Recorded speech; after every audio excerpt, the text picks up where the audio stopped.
Hey there! Welcome back to Reddit Dating, best channel for cheating stories. Make sure to like and subscribe the channel for more spicy stories. My cheating STBXW confuses the hell out of me. Original post. So I'm seriously confused. I've been reading a lot on these forums over the last few days, but I'm still kind of dazed. I discovered my STBXW cheating about 7 months ago. I went through all the heartache, the denial, the pain, the pick-me attempts. I was seriously depressed for a long while. I never confronted her, but I was a total mess. She must have known I knew. She just didn't care, I guess, or at least I assumed that. About 2-3 months ago, I was just done with it all. Done with her, done with the marriage. I just didn't care anymore. I completely checked out of the relationship and started preparing for divorce and my new life to come. I avoided my wife as much as possible. I tried to stay out of the house when she was home. I would not engage in conversation. When she asked me a question, I would only answer yes, no, or maybe, or I don't know. I even left the divorce lawyer's bills out in the open. She must have known I was checked out and preparing to divorce. Kids even asked me about it. Even they could see what was going on. He even did the "we both love you" speech. It's not your fault sometimes grown-ups can't be together anymore, etc. My wife was actually in the room and must have heard me talk to the kids. She didn't comment or object. I took her silence as consent. Anyways, a few days ago, I met a girl I used to know in school before I ever met my wife. We always had this tension between us. Some kind of chemistry. We would always flirt and be touchy, but we never actually did anything about it. Let's call her Monica, because I think she looks like Monica Bellucci. Monica and her family moved away before I found the guts actually do anything about it. I regretted that for a long time, but I was young, shy, and I haven't been thinking about Monica for a long time actually. I haven't seen her for years, but as soon as we met, the tension between us was palpable. Even more than I remember, and communication was effortless. She actually asked me out. I explained the situation to her with my STBXW. I told her I wanted to be officially separated before I started dating. I wasn't going to cheat. Monica respected that. She gave me her number and told me to give her a call as soon as I was done doing what I had to do. She told me she never married, and she was really excited to get to know me again. I was even more excited that the encounter motivated me to finally confront my wife and officially get separation and divorce going. I was really happy when I went home and sat down waiting for my wife. I was actually grinning like when I asked her to sit down and told her that we had to talk. I told her I've known about her cheating for a long time. I told her I assumed that she knew I knew, especially since I checked out of our relationship for the last 3-ish months. She didn't seem to mind that I no longer care. So, I told her I want to start dating and get on with my life. I concluded my speech with, "All taken into consideration, it's time for us to get divorced, don't you agree?" Her reaction was totally not what I expected. She started crying, not just regular crying either. Like a desperate soul-breaking noise. I have never heard anything like it. She was blabbering excuses, asking for second chances, that the affair didn't mean anything. We could fix this if we try counseling, etc. I was a bit shocked. I thought she would be happy. I told her she could go and be with this guy without guilt. He is obviously more important to her than her family. If he was, why go with him in the first place? She must have known this would destroy us. Can't possibly be that. Can she told her as she believed we needed fix our family or our marriage. The time to do that would have been 7 months ago before she had the affair. Now it's too late. It's broken beyond repair. I didn't think we had any problems in our marriage. She didn't talk to me, and I am not a mind reader, so whatever it was, I had no way of fixing it. Since she started this affair with the other guy, she obviously thought something was wrong or missing. Something that was so wrong that it couldn't be solved by talking to him. Something had to be so lacking or so wrong that she was okay with having our children grow up in a broken from there on in. If not, why do it? I clearly and calmly explained that there is no way for her to ***f this guy for the last 7 months, and there is no way to undo the pain and his suffering she caused me. The pain she caused that made me arrived at this point of basically being indifferent. Or actually, I kind of hate her guts. I'm simply being civil for the sake of being able to co-parent our children in the future. I told her I didn't believe she ever cared about me. No person that cared even a little for someone else would put them through this kind of pain. They would not betray them in such a way that she had done. Her telling me that she loves me has no meaning or credibility, because her actions conclusively prove otherwise. She became completely incoherent at this point. I could not make heads or tails of anything she said. It's just a jumbled mess. In the end, I had to call her sister. Because honestly, I wasn't going to take care of her. Her sister showed up, and after I explained what was going on, she took her away. I felt tremendous relief when they were gone. I could finally breathe for the first time in 7 months. I don't know what I'm looking for here. She must have known this was going to happen. She must have wanted it. She can't possibly be that she thinks this behavior, these choices she made, would result in anything other than divorce and a broken family. She is beautiful. She is smart. Our marriage was great up until she started her affair. I have accepted that life changes. I have moved past it. No, she is pretending like she loves me, that she wants us to remain married and a family. What could possibly be her motivation to have this major drama at this point? What could she gain? I mean, she couldn't possibly expect us to try to reconcile at this point. It must be some kind of ploy. I just can't figure out it is. I have lots of evidence of her cheating. I live in a European country, and this would mean no alimony or anything for her. Could that be it? Is she afraid I will out her? Could that be it? She wants me to feel sympathy so I don't tell people about what she did. Her AP is married, so maybe she is scared I will her his wife. I just can't get my head around it. Anyway, I just had to get this out of my head. I was hoping it would make more sense typed out, but no, I am just as confused now as when I started this rant update. So first of all, thank you to everyone. It's been overwhelming in many ways. I haven't had a chance to answer everyone, but I have tried to read everything. I posted 3 days after the conversation with my STBXW, and I had hardly slept. Actually, I passed out reading messages on my computer. When I woke up the next day, I had an interesting keyboard pattern on my face and a much clearer mind. I decided to make some lists, for and against on the key points. Put a bunch of papers on the wall. I made a headline on each of them. Our kids, how to behave when meeting the wife. My marriage, Monica. Questions to ask my wife, etc.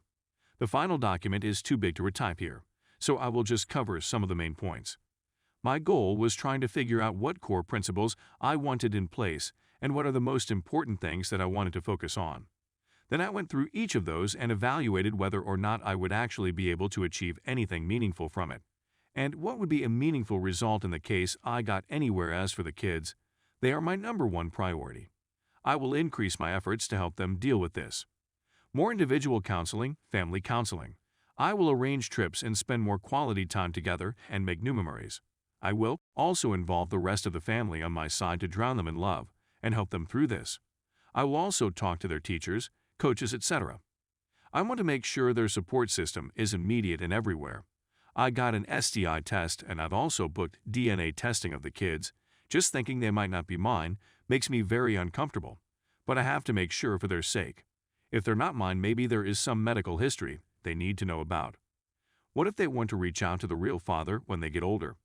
How will they see me if I don't act now to make sure? Hopefully they are mine, and I will be stressed until I get it confirmed one way or the other.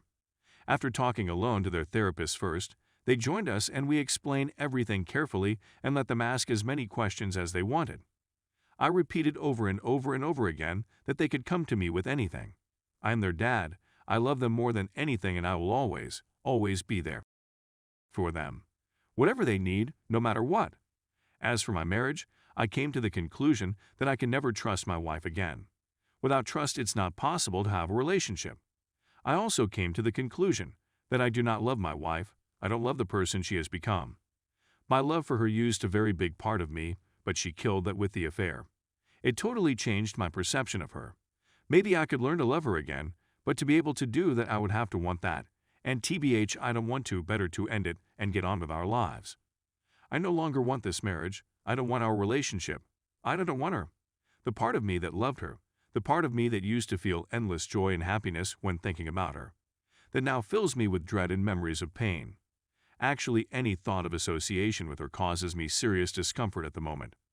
Divorce is inevitable, I think, and I want to get it done as soon as possible. As for Monica, I talked a lot to her. I had some concerns based on the feedback I had here on Reddit. Maybe it wasn't such a good idea to jump into a new relationship. He also didn't want to bring her into my mess, and let's face it, my life is a total mess at the moment. She disagreed. She said life is messy. Might as well see how we deal with that together while dating. I found out why she never married. She was engaged actually. Her fiancé died unexpectedly in a work accident almost 5 years ago. This devastated her, and even though she had gone on a few dates since, she had not been able to form a connection with anyone. From her perspective, life is short and you have to take risks whenever a true opportunity presents itself. I explain how I don't want to start anything until after the divorce is official. I don't want to cheat while I am technically married. She agrees and respects that. I also talked about how it could be perceived if we all of a sudden were an item out in the open for everyone to see. It would be easy to try to frame her as the homewrecker. I don't want that, she agreed, and we will wait a little bit after it's official, until we do anything. I feel incredibly drawn to Monica. This phone call is a borderline emotional affair in my mind, so I will not contact her again until I am done with legal separation. We agreed that I would get my affairs in order and contact her when I was ready, and we would see what we do then. When it came to planning the meeting with my wife, I wrote down some principles on who I want to be. I would make every effort in my meeting with her to try to be that man, the man I used to be before all this. I decided I needed to stay calm. I would make every effort not to be cruel. I would keep in mind that the purpose of this conversation was to move on with our life. The purpose was to be able to co-parent as good as possible for our kids. Still, I prepared a list of questions to try to understand her thinking of how this affair, and also what she was thinking about moving forward. I was not going to be deceitful. I was not going to give her false hope that there was a chance to reconcile just to get a post-nup or some benefit in divorce. I have decided to act as fairly as possible. I will divide all assets with her equally. We will have 50/50 custody. Even though she has acted terribly towards me, I will not use her as a role model. I will act so I can stand by my actions today, tomorrow, and 20 years from now. I hate her for what she did to me, what she did to us, to our children. But I love the memories of the good times we had together while it lasted. And I love our children that we created and raised together. I will try to remember her in this light, moving forward, not her cheating. I can't carry hate in my heart, so at some point I need to forgive her so I can move on. Up until the point she cheated, I think we had a very good marriage. We would make love every day. We spent a lot of quality time together. We hardly ever argued. We sacrificed for each other willingly. I was actually very open with her up until I discovered her infidelity. I believed she was open with me as well, but now her actions shows this not to be the case. So Saturday came and I went to see her. Her sister had warned me that she was not in good shape. She was not wrong. My STBXW looked absolutely horrible, bloodshot eyes, swollen face, unkempt hair. She looked many sizes smaller than I remember, like she had imploded into herself. I doubt she has slept or eaten much this week. We all sat down and my wife was shaking almost uncontrollably. I felt surprisingly calm. I felt for her obvious pain, but not as a loving spouse. I felt for her pain like I would feel for an actor in a movie I was engaged in. I don't know how to explain the feeling really. It confirmed that I probably don't love her anymore. I just sat there and waited for her to collect herself enough to speak. She started several times, but would break down crying. Watching her, it's clear it's not an act. I have seen her cry many times before, but never like this. I guess people can fake cry, but I doubt anyone can fake the look of crying nonstop for a week mixed with soul torturing and giant bubbles. When she finally started talking, it was like a dam burst. She apologized every second word. Surprisingly, she didn't try to excuse herself or shift the blame to me. Her sister cried as well and would from time to time berate her. It also became clear that her sister had warned her this would happen. Apparently, it's how her sister lost her fiancé a year back. I didn't know that. Her sister's cheating gave my wife a midlife crisis of sorts. She started to think about cheating a lot. In the end, it seems she did. This because she got infatuated, a crush on the guy, and couldn't help herself. She never believed I would find out, or that anyone would get hurt. It was a completely selfish thing. She was apparently very happy in our marriage. She convinced herself that she deserves this fling, and that I probably supported her choice if I knew how happy she was at the time. She convinced herself that this affair would pass, and we would all go back to living happy family lives ever after. She had no idea I had found out, and only when I started to check out did she start to question what was going on. I learned she broke up with the AP about 1.5 months ago. The buzz had started to wear off. She gave me her phone to check, and she had blocked him. When I unblocked him, messages dating back 1.5 months started pouring in. She had been trying to re-engage me in our marriage, but I hadn't shown any interest of having anything to do with her. Up until I sat her down, she was convinced that we would be able to find a way back together, and that we would end up stronger than ever. When she looked into my eyes when I confronted her, she understood that this was probably the end of the line. The reality of it all hit her like a ton of bricks. I tried asking her something.